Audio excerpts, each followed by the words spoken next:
ये बिल्कुल सब लोग बात समझ लो। यदि अपनी भक्ति के अनुभव बताओगे कि मैं निरंतर नाम जपने का अभ्यास कर रहा हूं, रुक जाएगा। ये बिल्कुल भयभीत होने की बात है कि अपने साधन को गुप्त रखे। हम कै बजे उठते हैं, कै बजे क्या दिनचर्या होती, किसी को पता नहीं होना चाहिए। अगर कोई देख भी ले कि आप तो इतने बजे उठते हो, आप नहाते हो धोते हो, वो प्रेशर आ गया था इसलिए चले गए थे, रोज का थोड़ी। हमको अपने को छुपाना है। छुपा लोगे तो आपकी भक्ति बढ़ जाएगी, विघ्न पड़ जाएगा, आपकी साधना में विघ्न पड़ जाएगा। ये हम अपने अनुभव से कह रहा हूँ, अपने अनुभव। अपनी कोई बात, जैसे बात बतानी है तो संतों की बात कह के बता दे कि ऐसा ऐसा संतों ने कहा है। हम अपनी बात कहते हैं कि हम ऐसा किए तो ऐसा नहीं, बहुत गुप्त रखना। ये परमार्थ है। जैसे अपने धन को हम गुप्त रखते हैं, ऐसे हम अपने भजन रूपी धन को, अपनी दिनचर्या को गुप्त रखें। दीपाली सिंह जी मुंबई से। राधे राधे महाराज जी। महाराज जी, जीवन में हर शुभ कार्य शुरू होने से पहले आखिर इतनी बाधाएं क्यों आती हैं महाराज जी? नहीं, ऐसा नहीं है। ऐसा नहीं है कि सबके जीवन में बाधाएं ही आती हैं, ऐसा भी नहीं है। बड़े शुभ कार्य होते रहते, पर हाँ, जब हम शुभ कार्य करते हो हमारा बुरा प्रारब्ध होता है, तब बाधाएं आती हैं। ऐसा नहीं कि हर आदमी के शुभ कार्य करने में बाधाएं ही आती हों, ऐसे नहीं, सबके अनुभव ऐसे नहीं है। हमारा प्रारब्ध बुरा है और हमने शुभ कार्य शुरू किया तो बाधाएं और विघ्न आ जाते हैं, और उन बाधाओं विघ्नों को निवारण करने के लिए विघ्नेश्वर हैं। इसीलिए हम प्रथम गजानन की पूजा करते हैं, गणेश भगवान की पूजा करते हैं, वो विघ्नराज है। अगर हम कोई शुभ कार्य प्रारंभ करते हैं तो गणेशाय नमः शुरुआत तो नीचे होती, गणानां त्वा गणपति गं हवामहे, प्रियाणां त्वा प्रियपति गं हवामहे, निधीनां त्वा निधिपति गं हवामहे। सर्व विघ्नहारक गणेश भगवान है। गणेश भगवान का चिंतन करे, भगवान का चिंतन करे, मंगल भवन भगवान श्री हरि का चिंतन करे। कौन सा विघ्न? जिते विनायक शुभ अशुभ, विघ्न करे नहीं कोई, विघ्न करे नहीं कोई, डरे कलिकाल कष्ट भय, हरे सकल संताप, हरसि हरिनाम जपत जय। जिस समय भगवान का सुमिरन करते हुए कदम बढ़ाओगे उस समय हर विघ्न नष्ट हो जाएगा। देखो, हनुमान जी विघ्न के पुंज में प्रवेश कर रहे हैं, लंका में विघ्न ही का पुंज है, सब कुछ विपरीत है वहाँ। एक विभीषण जी, त्रिजटा, एक दो को छोड़कर सब पूरे के पूरे राक्षसी स्वभाव के ही हैं।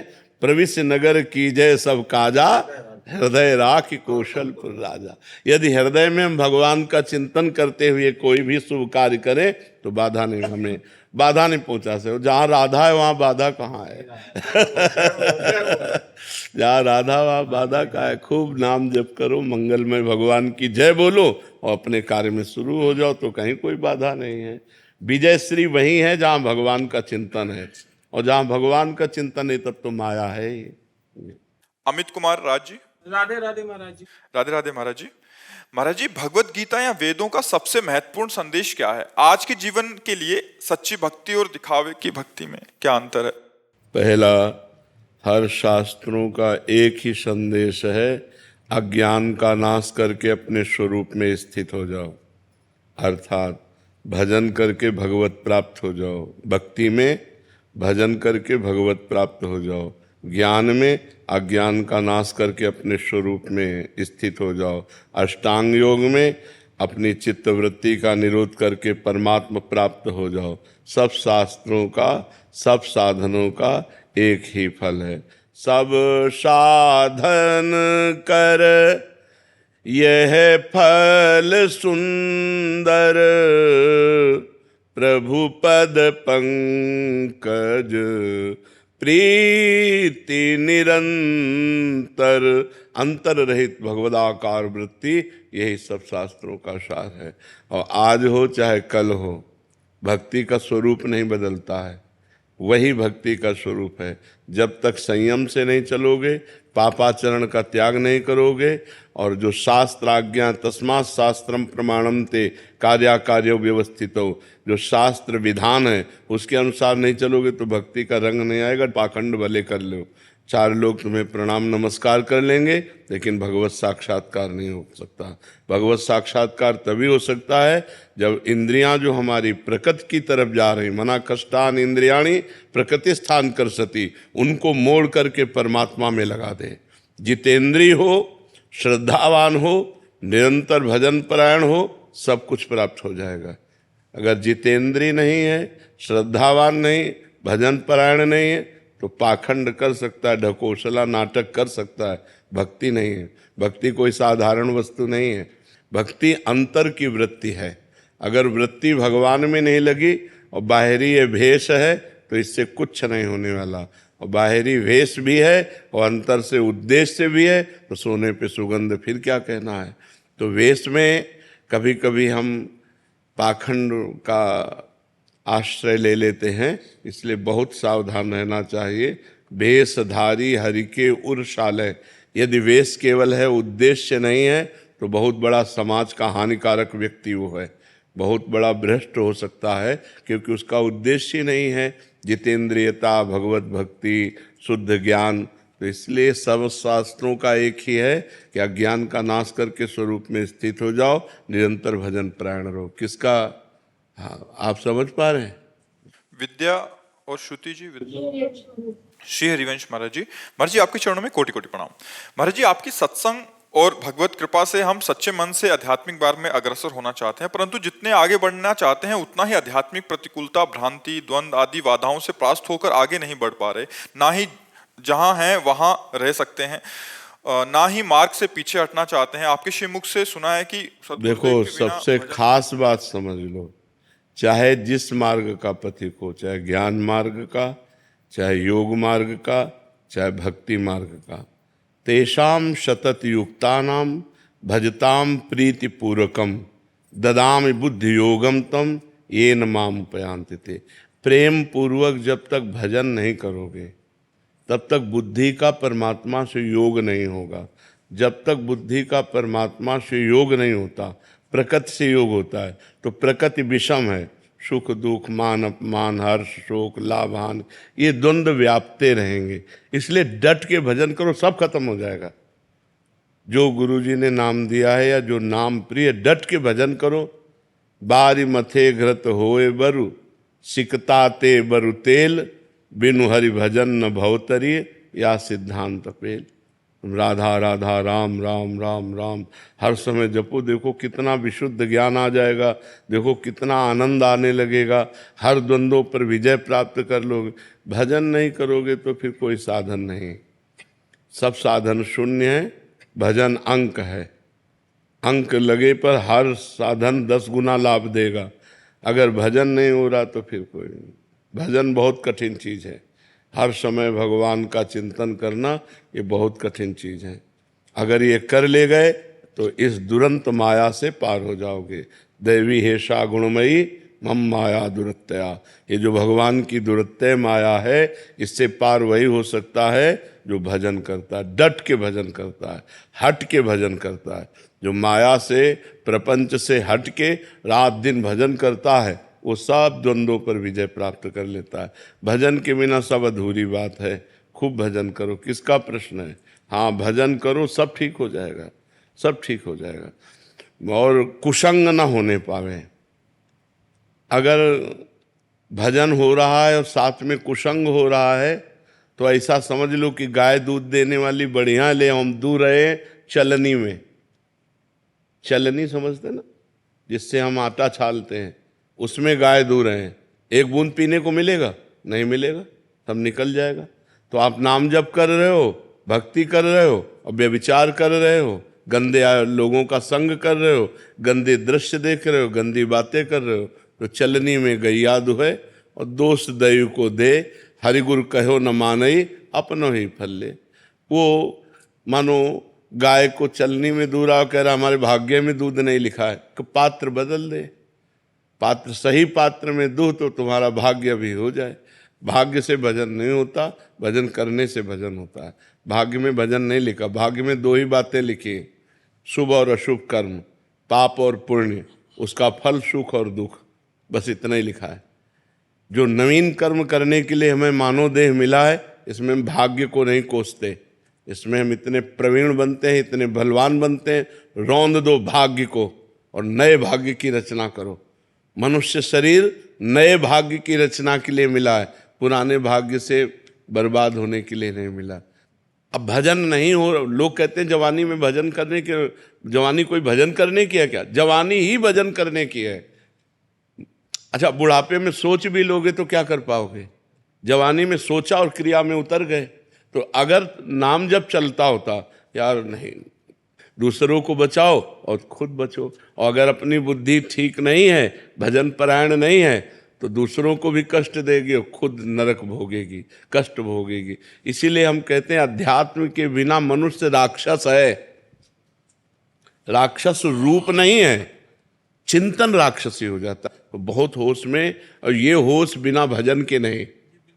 अगर भजन करोगे तो होश में रहो, डर लगेगा यार। आपका चेहरा आ जाता है महाराज जी की, महाराज जी ने ये कहा है, हाँ, ये नहीं कहा। हाँ, कल हमसे एक प्रश्न कर रहे थे कि जवानी में भजन करने की क्या आवश्यकता है? जवानी में ही है, क्योंकि इस समय उद्दंडता, बल, इंद्रियों में सब कुछ रहता है, हम कंट्रोल कर सकें अपने को। अब हमारी बुद्धि ड्राइवर है हमारे जीवन की।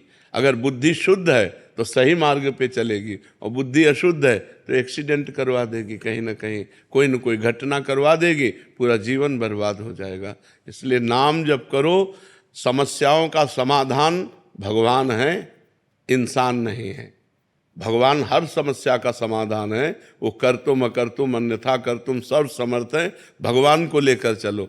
अब आप बड़े गर्व से घर से निकले, लौटोगे कि नहीं क्या भरोसा?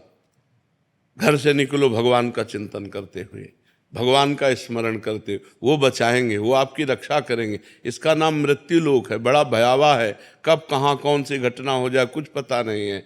आप किनारे किनारे रोड के जा रहे हो, गाड़ी बहकी हुई आ रही, आपको रौंद के चली गई।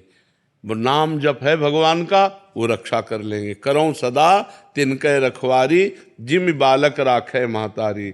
जैसे बच्चे की रक्षा माँ करती है, ऐसे भगवान कहते हैं मैं अपने भक्तों की रक्षा करता हूँ। तो इसलिए भक्त बनो, नाम जप करो, भगवान की आराधना करो, और जब कोई ऐसी गंदी घटना करने का मन आवे तो चिंतन करो परिणाम का, कि परिणाम क्या होगा। नहीं भाई नहीं, थोड़ी देर के लिए भाग जाओ, वहाँ से हट जाओ, अपने मन को शांत कर लो, नहीं तो ऐसी क्रिया करवा देगा, पूरा जीवन बर्बाद हो जाएगा।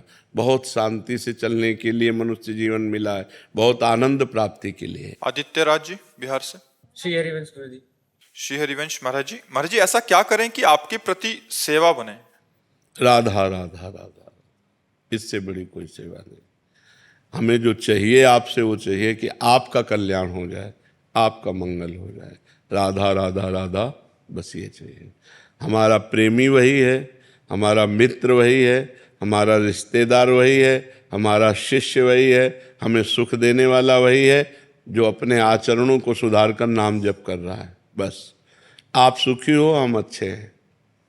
नहीं, हमारा बैठना किस काम में आया, हमारा बाबा जी बनना किस काम में आया? अगर आप लोग अच्छे आचरण स्वीकार कर रहे हैं, आप सही चल रहे हैं, तो हम अपने को धन्य मान रहे हैं कि हमारा साधु वेश धारण करना धन्य हो गया, हमारा जीवन धन्य हो गया कि 4 लोग सही ढंग से हमारे आदेशानुसार चल रहे हैं। यही प्रसन्नता हमको चाहिए कि आप अपने आचरण सुधारो, आप अपने माता पिता को सुख दो, आप नाम जप करो, स्वस्थ रहो, सुखी रहो। यही हमारी भेंट है, यही हमारे को सुख देना है। हम आपके सत्संग के प्रभाव से ही हमारे इष्ट में दृढ़ता, निष्ठा तीव्र हो रही है महाराज। ना हम हमारे इष्ट को छोड़ सकते हैं, ना आपको छोड़ सकते हैं। आपका जैसे मन हमारा जैसे समर्पित हुआ है, वैसे वहाँ मतलब कहीं पे भी ऐसा हुआ नहीं है। तो अभी हम इसी दुविधा में है कि आगे कैसे बढ़े। हम जैसे कि रुक का गया है। बिल्कुल नहीं रुकना, आगे बढ़ना है। हम आपके मित्र हैं, जो आपको साधना दी वो आपके गुरु हैं। जो साधना है वही आपको करनी है। हमसे केवल सलाह ले लो और आगे बढ़ो। बात समझ रहे हो? जैसे रास्ते में मित्र मिल जाते हैं तो हम आपके सत मित्र हैं। सद आज्ञा, सद मार्ग, जिस मार्ग में चल रहे उसी को वहीं पुष्ट करना, नष्ट करना नहीं। जहाँ हो वही मार्ग चलो। जिनको गुरु बनाया है उन्हीं को गुरु मानो, हमें अपना दोस्त मानो। कि जब परमार्थ में कोई समस्या आई तो अपने दोस्त से पूछ लिया। हम सबके मित्र हैं, हम सबके मित्र हैं। आप हमसे सलाह लीजिए, जो हमें गुरु प्रताप से ज्ञान है वो हम आपको ज्ञान देंगे। चलो अपने मार्ग में, जो जहाँ जुड़ा है वहीं चलो। जो नहीं जुड़ा है, जुड़ना चाहते हो जुड़ जाओ। जो जुड़ा है, जहाँ जुड़ा है वहीं चलो। हमारा मकसद अपना बनाना नहीं है, हमारा मकसद आपको भगवान तक पहुँचाना है। आप हमारे बन के चलो, चाहे आप किसी संत के बन के चलो, चलो आप परमार्थ पे चलो, अच्छे बनो, भगवान को प्राप्त हो। तो गुरुजी कृपा करें कि बाधाएं मिट जाएं और ये अज्ञान रुके। हम ये थोड़ी कि कहीं प्रवचन सुने तो अपनी गुरु निष्ठा इष्ट निष्ठा को छोड़ दे। प्रवचन का मतलब है पावर। हमें पावर मिला, मार्ग मिला तो हम और दौड़ते हैं उसी मार्ग में। अब जैसे हमारे पास वाहेगुरु जपने वाले आते हैं तो हम कभी उनको नहीं कहते कि आप राधा जपो। हम भी बोलेंगे आप वाहेगुरु ही जपो, जिससे आपका मार्ग पुष्ट हो। क्योंकि वही वाहेगुरु है, वही राम है, वही कृष्ण है, वही राधा है, वही सब एक ही परम तत्व है। हम जहाँ लगे हैं वहीं चलें। ये नहीं कि आप हमारा प्रवचन सुनकर अपनी गुरु निष्ठा को छोड़ दें, अपनी इष्ट निष्ठा को छोड़ दें। नहीं, आप अपनी गुरु इष्ट निष्ठा को बढ़ाएं। नहीं तो हमारा सत्संग का मतलब क्या रहा? हमारे संग का मतलब लगा मार्ग रुक जाए आपका, फिर तो हमारा संग कहाँ हुआ? फिर तो कुसंग हो गया। मार्ग बढ़े आपका, जहां आप हो उत्साह हो जाए और आप और उत्साह से उसी मार्ग में बढ़े। अनूप जी। राधे राधे महाराज जी। गुरुदेव, मन शांति रहे और भगवान का नाम जप होता रहे, बट कभी कभी मन अशांत और विचलित सा हो जाता है जप करने पर भी। चिंतन, जब तमोगुणी चिंतन होगा तब मन अशांत और विचलित हो जाएगा, और जब रजोगुणी चिंतन होगा तब मन भोग, मान, प्रतिष्ठा, रुपया, पैसा इसका चिंतन करेगा, और जब सतोगुण होगा तब वो शांत होकर भजन में लग जाएगा। तीनों गुणों का अपना प्रभाव है, पर हम भजन को न छोड़ें तो रजोगुण और तमोगुण को दबाकर सतोगुण बढ़ेगा और उसकी स्थिति बनी रहेगी, तो हमारा भजन आगे बढ़ता चला जाएगा। हमारा भोजन इसीलिए सात्विक होना चाहिए, प्याज लहसुन तक भी नहीं पाना चाहिए, क्योंकि ये तमोगुणी होते हैं, इससे तमोगुणी की वृद्धि हो जाती है।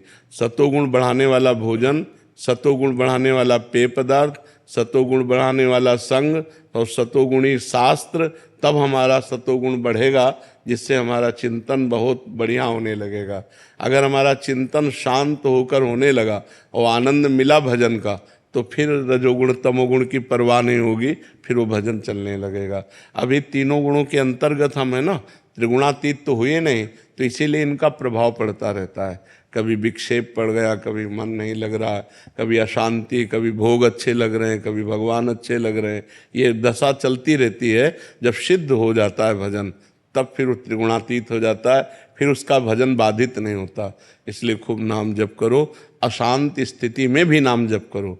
अगर हम अशांत है, भोजन पा रहे हैं तो पेट भरी जाएगा ना, तो अशांत स्थिति में भी यदि नाम जप कर रहे हैं तो भाव कुभाव अनख आलसहु, नाम जपत मंगल दिश दशहु। दशों दिशाओं में मंगल ही होगा, चाहे जैसी परिस्थिति हो, नाम न छोड़ना, ये सब ठीक हो जाएगा। सीजल सेठी जी मैंगलोर से। श्री हरिवंश महाराज जी, आपके चरणों में कोटि कोटि प्रणाम। महाराज जी, आपका प्रश्न है कि मानसिक जब प्रारंभ से ही शुरू कर सकते हैं, क्योंकि उपांशु का अभ्यास नहीं। हाँ, जितना आप अधिक से अधिक मानसिक करेंगे उतना ही लाभ और होगा, पर ध्यान रखिए निरंतर मानसिक नहीं चल सकता है। यदि वाचिक नहीं हुआ तो उपांशु नहीं हो सकता, उपांशु नहीं हुआ तो मानसिक नहीं हो सकता। 2 4 10 बार के बाद वो मन भाग जाएगा संसार में, फिर क्या करोगे? हाँ, तो ऐसे थोड़ी होता कि पहले ही सिद्ध हो जाए, पहले ऐसा नहीं हो सकता। जब चल रहा है उसे वाचिक में नहीं, कन्वर्ट नहीं करना। अगर वो चल रहा है तो चलने दीजिए, और जहाँ भागे तो उसे ले आओ तुरंत उपांशु में, तुरंत वाचिक में ले आओ। अगर भाग रहा है, मन नहीं लग रहा है, और अगर लग रहा है तो बहुत अच्छी बात है, हृदय मतलब पवित्र है, वो मानसिक में लग रहा है। जितने मिनट सेकंड लग पावे बहुत अच्छी बात है, और जहाँ भागे तो तुरंत उसे उपांशु में ले आओ, वाचिक में ले आओ। जया दीक्षित जी। राधे राधे महाराज जी। महाराज जी, मन में मोक्ष स्वर्ग आदि किसी की चाह नहीं है और इसी जन्म में श्री जी की सेवा में जाना है महाराज जी, लेकिन निरंतर नाम जप नहीं हुआ, प्रिया प्रीतम के दर्शन नहीं हुए और शरीर छूट गया, तो क्या गुरु कृपा से? नहीं, हम कह रहे हैं कि जैसे निरंतर का तो अभ्यास करना पड़ेगा, क्योंकि हमको ये पता नहीं कि हमारी कौन सी श्वास आखिरी है। यदि हम राधा बोले और हमारा श्वास छूटा तो हम किशोरी जी के पास पहुंच जाएंगे। हम पहली बार राधा बोले और अभी हमारे प्राण निकल जाए तो हम किशोरी जी के पास पहुंच जाएंगे। तो ये इसमें अंतिम समय अगर भगवान नाम उच्चारण हो जाए तो चाहे जितना पातकी जीव हो वो भगवान को प्राप्त हो जाता है। तो हम जो बार बार नाम जप कर रहे हैं उसका हमें यही लाभ लेना है कि कौन सी श्वास अंतिम हो मुझे पता नहीं, इसलिए मैं हर समय राधा राधा बोलता हूँ। तो जो अंतिम श्वास होगी उसी में राधा बोलकर मर जाऊंगा तो श्री जी की प्राप्ति हो जाएगी। बस हमारा जो खास चिंतन है वो है कि अंतिम श्वास हमारी भगवत चिंतन में होनी चाहिए। तो इसीलिए हम अभ्यास कर रहे हैं। और जो जीवन भर भजन करता है और अंतिम समय बेहोश हो जाता है, मरने के समय मान लो नाम जप नहीं हो पाता, तो फिर पूरे जीवन के भजन का फल उसे मिलता है कि अंतिम समय उसके हृदय में निकल पड़ता है राधा राधा, बेहोश स्थिति में निकल पड़ता है और वो भगवान को प्राप्त हो जाता है। ये जीवन के बड़े बड़े महापुरुषों के, इसलिए खूब नाम पे लगो। ये प्रमाद मत रखो कि नाम जप नहीं होता। क्यों नहीं होता? नाम जप तो ऐसे राधा राधा राधा राधा राधा राधा राधा राधा राधा राधा राधा राधा, फिर धीरे धीरे और इसको लाओ। अब चल रहा है राधा राधा, फिर मानसिक चलाओ राधा राधा राधा राधा। अभ्यास करो तो सब काम करते हुए नाम जप बहुत अच्छे से हो सकता है। अभ्यास केवल करना चाहिए। अभ्यास नहीं करते तो एक बोझा सा लगता है, और जब अभ्यास करते हैं तो हर कार्य करते हुए नाम जप हो सकता है। महाराज एक बात पूछा ना, महाराज निरंतर जाम मतलब जाप करता हूँ तो नहीं हो पाता, मतलब कभी तो ज्यादा हो जाता है, कभी पता चलता रहता है, कभी नहीं हो पाता। 3 गुण हैं, उनका प्रभाव पड़ता है। जब रजोगुण तमोगुण से प्रभावित हृदय होगा तो भजन नहीं होगा। तो कैसे महाराज फिर उद्धार कैसे होगा फिर? हाँ, उस समय हमको फिर जबान से रगड़ करनी पड़ेगी। एक होता है जब सतोगुण होगा तो मानसिक भजन चलता है कि बिना प्रयास के, बिना किसी दिक्कत के चल रहा है। और जब रजोगुण आएगा तो वो कामना में विक्षेप डालेगा, बार बार भजन में विक्षेप पड़ने लगेगा। तो उस समय हमको वाचिक भजन में आना पड़ेगा। 3 प्रकार का जप होता है नाम जप। एक होता है वाचिक, एक होता है उपांश, एक होता है मानसिक। वाचिक होता है जैसे राधा राधा राधा राधा राधा राधा राधा, और उपांश होता है, मानसिक होता है चल रहा है अंदर, ये चलेगा सतोगुण में।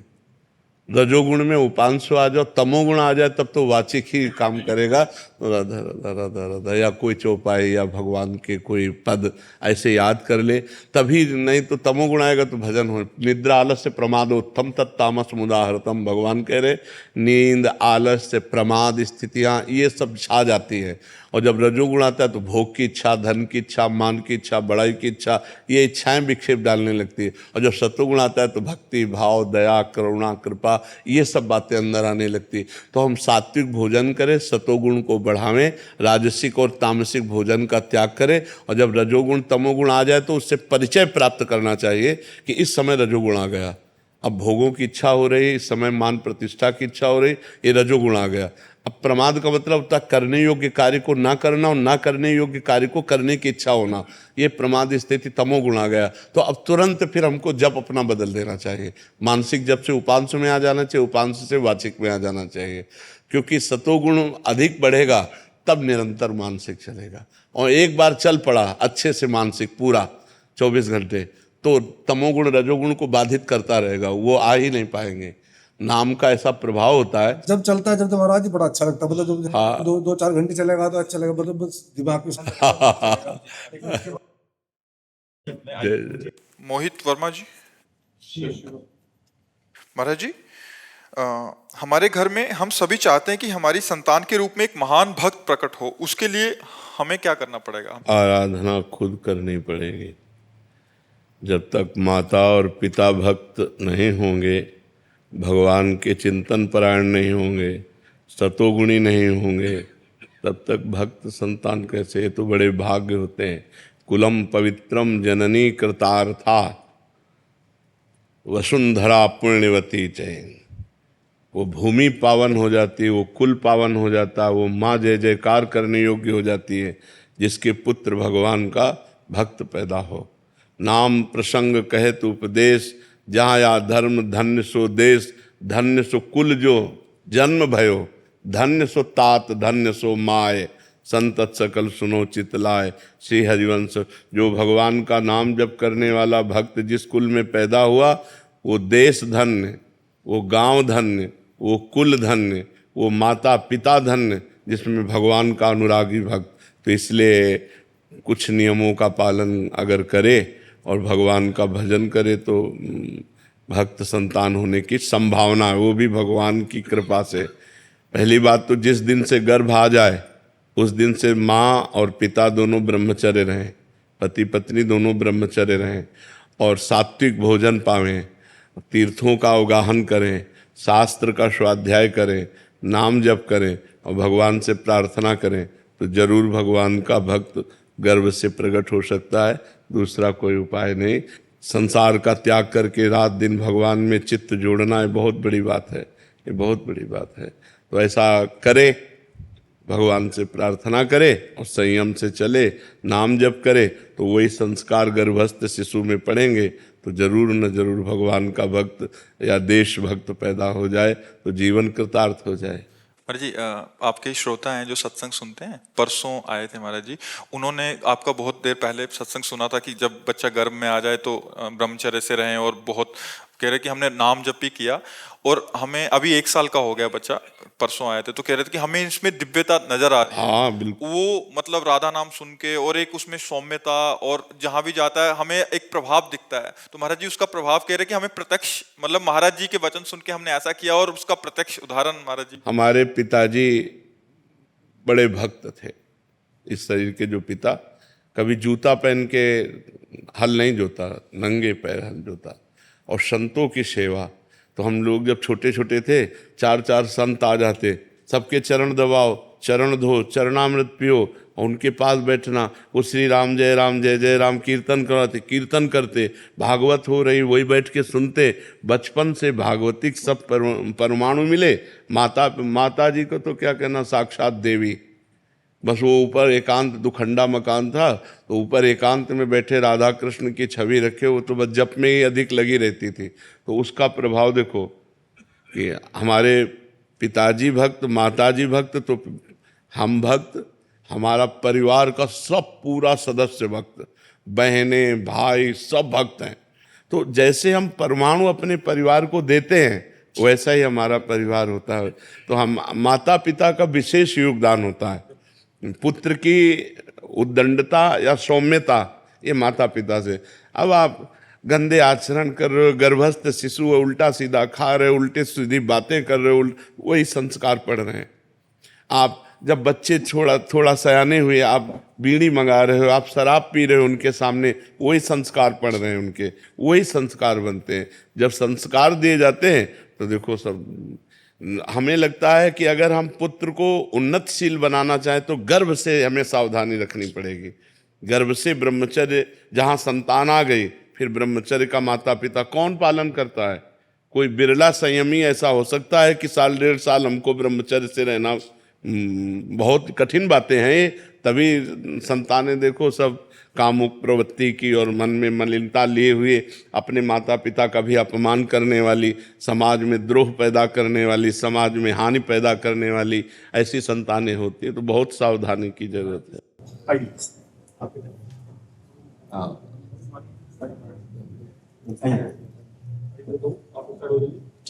आपकी ऊर्जा लेने के लिए ही आए हैं।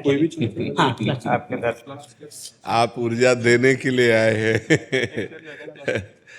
हम अधम जीव हैं, आप कृपा करने के लिए। संत जन कृपाल होते हैं। जब भगवान द्रवित होते हैं तो संत जनों का संग मिलता है। जो प्रभु मोहि अनुग्रह कीन्हा तो तुम आय दरस हट दीना। अपनी तरफ से आकर आप अनुग्रह करके दर्शन देने आए हैं। विराज, बैठ जा। आपका आरोग्य की इतनी होते हुए भी आप इतनी समाधि में हो, प्रसन्न हो, देख के हमको बल मिलता है जी। ये भगवान से चित्त जोड़ने से है। अगर हम शरीर से चित्त जोड़ें तो बहुत परेशान। जब भगवान से चित्त जोड़ते तो भगवान सच्चिदानंद है। सच्चिदानंद रूप, पंखा करो, सच्चिदानंद रूप आए विश्वोत्पत्त्यादि हेतवे। जो सच्चिदानंद है उनसे जब चित्त, तो आनंद में चित्त बना रहेगा। और शरीर नाशवान है, परिवर्तनशील है, दुख में है, इसमें चित्त नहीं देना। इसको गंभीर भाव से सहना है। तितिक्षा तास तितिक्षस्व भारत, मात्रा स्पर्शास्तु कौन्ते, शीतोष्ण सुख दुखदा, आगमा पाइनो अनित्यास, तास तितिक्षस्व भारत। इन्हें शांत भाव से सहना है। भीषण कष्ट में भी हम कष्ट रहित हैं। हमारा स्वरूप इससे अलग है। ये कष्ट भास रहा है नहीं। जैसे रस्सी में सांप भासता है, होता नहीं, जैसे मरुभूमि में जल भासता है, होता नहीं, ऐसे ही शरीर आसक्ति के कारण कष्ट भास रहा है नहीं। हमारा स्वरूप आनंदमय है। किसी भी अस्त्र की, शस्त्र की ताकत ही नहीं कि हमें छेद सके, भेद सके। अक्लेद अशोच से नैनम छिन्दन्ति शस्त्राणि नैनम दहाति पावका न चैनम क्लेदयन्त्यापो न शोष्यति मारुता। यही अनुभव करना है। केवल प्रवचन करने से दुख दूर नहीं हो सकता, केवल प्रवचन सुनने से दुख दूर नहीं हो सकता, अनुभव से होगा। हमें अपने को इससे अलग देखना है। खाते पीते उठते बैठते चलते फिरते इससे अलग रहना है। हमारा और इसका बहुत अंतराय है। ये विनाशी है और हम अविनाशी हैं। ये परिवर्तनशील, हम एक रस हैं। ये जड़ है, हम चैतन्य घन हैं। हम साक्षी हैं, इसके दृष्टा हैं, बस देख रहे हैं इसमें क्या हो रहा है। जो हो रहा है वो पहले से निश्चित है, कुछ नया नहीं हो रहा है, बस हम तो मगन है आनंद मगन। अब इसके विषय में पढ़े तो फिर बड़ा प्रपंच है इससे एकदम अलग रहे। समझ रहे हम, पण वो आचरण धीरे धीरे आचरण नहीं कर रहे, समझ रहे हैं सब जी। बस प्रवचन तो बहुत हो रहे हैं, प्रवचन सुने भी जा रहे हैं, लेकिन उनको उतारना जीवन में सबसे बड़ी बात है। और उतारने के बिना सब व्यर्थ है। नायमात्मा प्रवचनेन लभ्या न मेधया न बहुना श्रुतेन। उपनिषद कहता है कि आत्मबोध बहुत प्रवचन करने वाले को नहीं होता। ये आत्मबोध बहुत प्रवचन सुनने वाले को नहीं होता। ये उसे ही होता है जो स्वीकार कर लेता है, जो व्रणित इसे वर्ण कर लेता है, इसे ग्रहण कर लेता है। और भगवान कुछ परिस्थितियां ऐसी दे देते हैं कि भागना ही पड़ता है इस शरीर से। अब इस शरीर की ऐसी परिस्थिति दे दी, डायलिसिस, दोनों किडनी फेल, ये परेशानी वो परेशानी, ये दर्द, बस निकलो इससे, निकलो, इसमें फंसना नहीं है। ये मरेगा, ये आज नहीं तो कल मरेगा, तो अपने स्वरूप में आओ। अगर इसकी प्रियता में फंसे तो मरे हो, फिर तो फिर जन्म पे जन्म, मरण पे मरण, फिर चलेगा। होश में, सावधान। तो भगवान ने हमें कृपा करके सावधान किया, हमको ऐसी परिस्थिति दी कि इससे हटना ही पड़ा नहीं तो साधना का भी जब हम लेते हैं तो शरीर का पक्ष जोर हो जाता है, क्योंकि इसी से साधना होती है। साधना का भी पक्ष नहीं। साधना होनी है, जितना हम प्रयत्नशील हैं, साधना कर रहे हैं, पर शरीर से करवा रहे हैं, हम नहीं कर रहे हैं। हाँ, ये अभी चला जाए तो हमें इससे हमारी साधना अधूरी नहीं है, हमारी साधना पूरी है। ये अभी नष्ट हो जाए, नाशवान, इसके सहारे थोड़ी हम अविनाशी को प्राप्त कर रहे हैं। हम अविनाशी हैं, हम वर्तमान में अविनाशी हैं, हम अविनाशी हैं। हाँ, विनाशी से हमारा जो लगाव हो गया है उसी को हटाना साधना है। विनाशी से जो हमारा लगाव है, अपनापन हो गया है, तदात्म हो गया है, उसी की साधना हम कर रहे हैं। कि इसको कष्ट देते हुए तितिक्षा पूर्वक, जैसे नंगे पैर आप चल रहे हैं या आप विविध प्रकार के तपों को ग्रहण कर रहे हैं, इसके लगाव को काट रहे हैं। लगाव का काट, कि इससे लगाव हटाना। कि जैसे बोले हम तपस्या की, हमें बड़ा लाभ हुआ, तो क्या लाभ हुआ? लगाव हटा, इससे अपनापन हटा, तदात्म हटा। आप तो जो पूर्ण हैं उसको न कोई लाभ है न कोई हानि है। जो आप पूर्ण हैं न उसमें कोई लाभ है न कोई हानि है। साधना न होने पर कोई हानि नहीं है पूर्ण में, और साधना होने पर कोई लाभ नहीं है। तो साधना हो किसकी रही? इस लगाव को मिटाने के लिए। शरीर और इंद्रियों का जो संयोग भोगों में होकर सुखानुभूति हो रही, इसी को मिटाना है।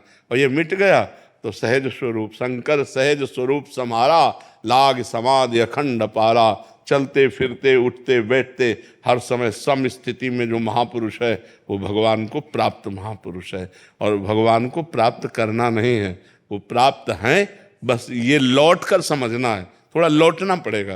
ये जो बहिर्मुख होकर हम जगत में फंस गए हैं, अंतर्मुख होकर के बस उसे लौट कर समझना होगा। बिल्कुल वर्तमान में आप परिपूर्ण हैं, किसी साधन के फलस्वरूप परिपूर्ण नहीं है।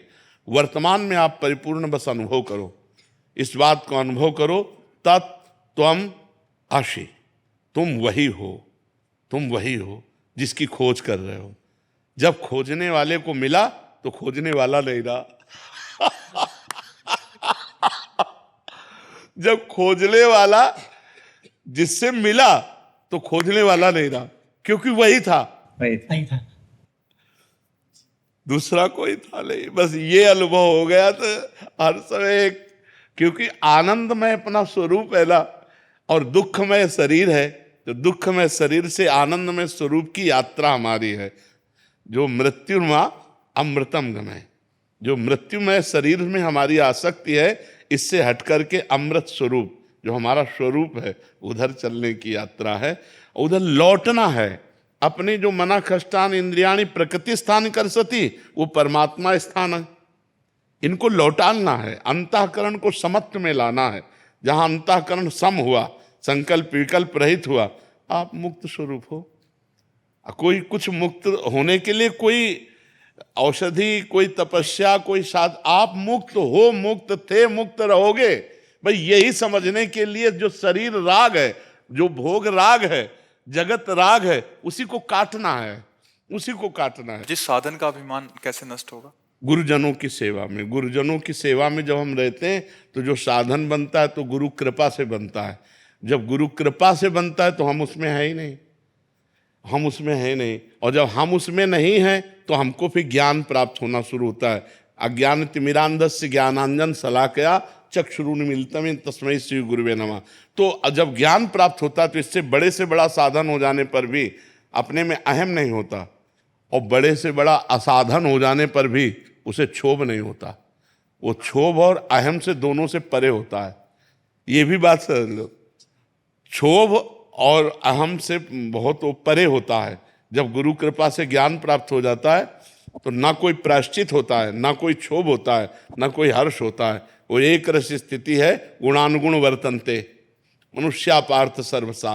गुणों से ये संचलित है, ये इसमें जो हो रहा है वो गुणों के द्वारा रहा है। इसका मैं करता नहीं हूँ, इसका मैं भोगता नहीं हूँ।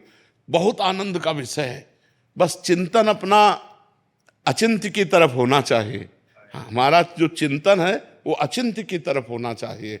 बस ये जागतिक चिंतन नहीं होना चाहिए। साधन के अभिमान का आंकलन कैसे किया जाता है कि हमें है या नहीं है? जब साधन का अभिमान होगा तो हमारा जो गुणाभिमान है वो दूसरे का परीक्षण करने लगेगा। जब अहम हो जाता है ना तो सब नीच दिखाई देते हैं, अपने सर्वश्रेष्ठ दिखाई देते हैं। और जब साधना पक्की होती है तो सब में मैं ही दिखाई देता हूँ, दूसरा कोई होता नहीं। ज्ञान में और भक्ति में सब में प्रभु दिखाई देते हैं, तो नीच की बात कहाँ आई? अगर नीच की बात आ रही है तो गुणाभिमान है। और जब अपना मैं स्वरूप, आत्मस्वरूप सब दिखाई दे या सब भगवत स्वरूप दिखाई दे तो अभिमान कैसे आ सकता है? भक्ति में मैं सेवक, सचराचर रूप स्वामी भगवंत, मैं सेवक हूँ, चराचर रूप में भगवान है। और ज्ञान में जो मेरी आत्मा है वही सब रूपों में विराजमान है, दूसरा कोई है ही नहीं। जब दूसरा कोई है नहीं तो अभिमान किससे करें? अभिमान द्वैत से होता है, और जब द्वैत ही नहीं है तो अभिमान कैसा? तो इसलिए बहुत आनंद का मार्ग है। बहुत अच्छा लगा, बहुत अच्छा लगा। जी प्रार्थना करते हैं आपके लिए कि आपका शास्त्र हर दिन में करेंगे, करते ही है। बहुत बार आपका वीडियो भी हम सुनते हैं, ज्ञान सुनते हैं, तो भी ऐसे होता है कि इतने अच्छे संत हैं, तो हम भी भगवान से प्रार्थना करें। जो होने वाला तो आपने बताया कर्म तो करेंगे ही, तभी हम प्रार्थना करेंगे आपका स्वास्थ्य शरीर। आप संतों की प्रार्थना से ही चल रहा है, नहीं कब का मिट गया होता। हमारा चले तो हम लोग हमारी किडनी आपको दे दे, दोनों किडनी दे दे। ऐसे हम भावना बात है जी। हमारे समग्र जिन शासन में अंदर एक बहुत बड़ी तप योगी गुरुदेव है, उनका नाम हंस रत्न सुरेश्वर जी महाराज साहब है। और नामस्मरण में 18 घंटा तक और नाम स्मरण में अपने उपवास के साथ, जैन का उपवास तो खाना नहीं होता है, उबला हुआ खाली दिन को पानी पीना है। और बहुत बड़ी तपस्या उन्होंने की है, बहुत बड़ा विश्व में भी उनका तपस्या में और नाम स्मरण में, योग में खास बहुत टाइम से आपसे फॉलो कर मैं बताया वो हम जीवन में भी हम बाहर गए, हम अंदर आएंगे। आपने जैसे बोला तपस्या बरोबर है, वो तो निमित्त है, अंदर उतरना अपना। आपने जो बताया उसके अंदर हम थोड़ा चेंज करेंगे। आत्मा वर्गों में भी बहुत आगे। चेंज करेंगे थोड़ा बहुत, और भी बात बोर है, अभी अंदर आने का प्रयत्न करें, अवेयरनेस लाएंगे आप। बहुत बहुत आपका उपकार, इतना समय एक एक वस्त्र खाली आप मुझे आशीर्वाद दीजिए कि आपके जैसे हम हो, बस यही बड़ा वस्त्र है। एक सब साधकों को दो, सब साधकों को दो। एक आपकी कृपा दृष्टि मिली ना, वो हमारे लिए बहुत हाँ है, जी, इससे बड़ी आपका- चीज कोई आपका नहीं। प्यार- आपने अभी बताया कि कृपा वही बड़ी बात है, गुरु की कृपा। ये जो आपका प्यार मिला ना, हमारा हृदय एकदम आप प्यार मूर्ति हैं। का चरण स्पर्श मिल सकते हैं हमको। अरे महाराज जी, इतने उपासों में भी वह पद यात्रा ही करते हैं पूरे भारत भर में। खाली हो जाए। नहीं, इस समय हमारे जैन मुनियों ने जो हमारी संतों की परंपरा रही है, पूर्व संतों की परंपरा रही है, बहुत सांगोपांग निर्वाह कर रहे हैं। चाहे जितने देखो, पीटे भी गए, हाँ, मार भी खाए, भूख प्यास भी, गर्मी सर्दी, ऐसी गर्मी में सब पूरे कष्ट सह करके अपने धर्म का पालन कर रहे हैं। हम बार बार प्रणाम करते हैं, इन मुनियों को बार बार प्रणाम करते हैं। एक्सीडेंट भी बहुत होते हैं, हाँ, बहुत हाईवे पे बहुत होता है, हर साल 10-15-25 महाराज साहब एक्सीडेंट में चले जाते हैं। बिल्कुल, उससे भी ज्यादा जाते हैं। बिल्कुल बिल्कुल। 25 गाड़ी लोग, हम पैदल चलते हैं ना, तो गाड़ी ओवरटेक करके उड़ा देती है, साइड में चलते हैं तो भी उड़ा देती है। मैंने उनको उड़ाने का भाव नहीं है, पर हाँ, कंट्रोल बिगड़ गया। कंट्रोल नहीं रहते, मैंने उनको जल्दी जाना है हर आदमी को। जी जी जी। तो इससे हर साल बड़े गच्छातिपति से लगा के 25-30 साहब साधु साधु दोनों, पर बहुत एक्सीडेंट में खराब इससे उनका मौत होता है। एक्सीडेंट में एकदम चले गए तो आंदा नहीं, पर जो चले नहीं गए, बीच में रहे ना, तो फिर उसको दर्द सहन करना बहुत कठिन। तो भी हमारे विहार हमने रोके नहीं, चालू है, संभाल के चलते हैं। पैदल में वो पैर के साइड में चलते हैं। लोग दारू पी के गाड़ी वाले कांच की बाटल फेंक देते हैं, तो लगते हैं विहार में। तो हाँ, तो इसलिए हम थोड़ा रोड पे चलते हैं। मलाई वाला रोड रहता है ना, वहाँ चलते, वहाँ रहता है तो गाड़ी का ये रहता है। तो हमारे वडीलों ने बोला कि पैर में कपड़े के पहन के अपन चलना, अपन साइड में चलो, वो आलोचना दे देंगे। ये आत्म विराधना बड़ी विराधना है। बिल्कुल। बहुत उपकार आपका, कभी आपका बोलेंगे। ब्राह्मणी मंडल भी जबरदस्त है।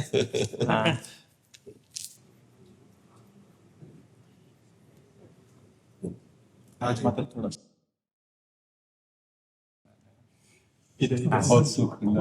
जगह दीजिए। कौन पहन दिया आपको? सेवा करते रहिए, आज्ञा पे रहिए। जी जी। हाँ, आप प्रणाम करें। संत भगवान को मर्जी। आप वृंदावन धाम में एक मैराथन दौड़ कर रहे हैं, जिसमें मतलब जो भी स्कूली बच्चे या जो भी जुड़ना चाहें उसमें आके जुड़ सकते हैं। इनका मुख्य उद्देश्य था, ये बता रहे थे कल, कि कहते हैं मतलब एक जागरूकता कि आप अपने स्वास्थ्य का भी ध्यान रखें, क्योंकि यूथ एक स्वास्थ्य का ध्यान रखेगा तो और ज़्यादा अच्छे परमार्थ को समझ पाएगा और अपने व्यवहार को समझ पाएगा। महाराज जी, जो यहाँ के जो छोटे बच्चे हैं, जो यूथ हैं, हम चाहते हैं वो स्वास्थ्य की तरफ ज़्यादा ध्यान दें। और ये एक छोटी सी एक हमारा इनिशिएटिव है कि इसको देख के सब लोग आगे बढ़ेंगे, उनको जागरूकता होगी। समय से पहले ही अगर उनकी सोच में डाल दिया जाए कि स्वास्थ्य रहना कितना जरूरी है, वही सोचकर हम डॉक्टर्स लोगों ने एक ये इनिशिएटिव लिया।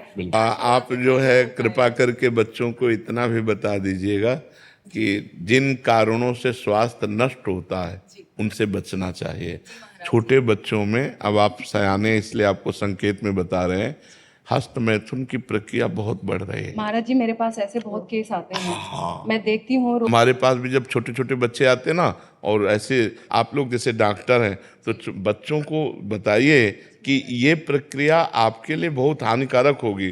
कुछ डॉक्टरों ने इसे सपोर्ट कर दिया है, लेकिन अभी नए बच्चे हैं, इनको 20 वर्ष तक कम से कम ब्रह्मचर्य रहना चाहिए, तभी इनके हर अंगों का विकास होगा, तभी ये स्वस्थ हो पाएंगे।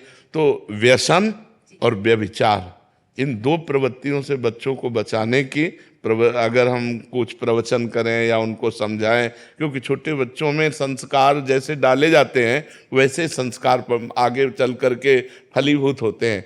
तो आप ये दौड़ भाग तो सिखाइए ही, और बैठाल कर थोड़ा इस विषय पर भी कि कोई व्यसन न करना और कुछ ऐसी गंदी हरकत न करना, क्योंकि आजकल बच्चों के पास मोबाइल भी है तो सब गंदी बातें देखकर गंदे आचरणों में उतरते हैं। महाराज जी, उसी को ध्यान में रखते हुए मैं जो बच्चे हैं उनका इसी विषय पे मैं उनके सेशन लेती हूँ, और ये एक तरीका है उनको ये दिखाने का कि जब शरीर के ऊपर आप काम करोगे, स्वस्थ रहोगे, ना तो डॉक्टर्स के पास आना पड़ेगा, ना गलत आचरण होगा, और वो एक सही दिशा मिलेगी। राधा राधा राधा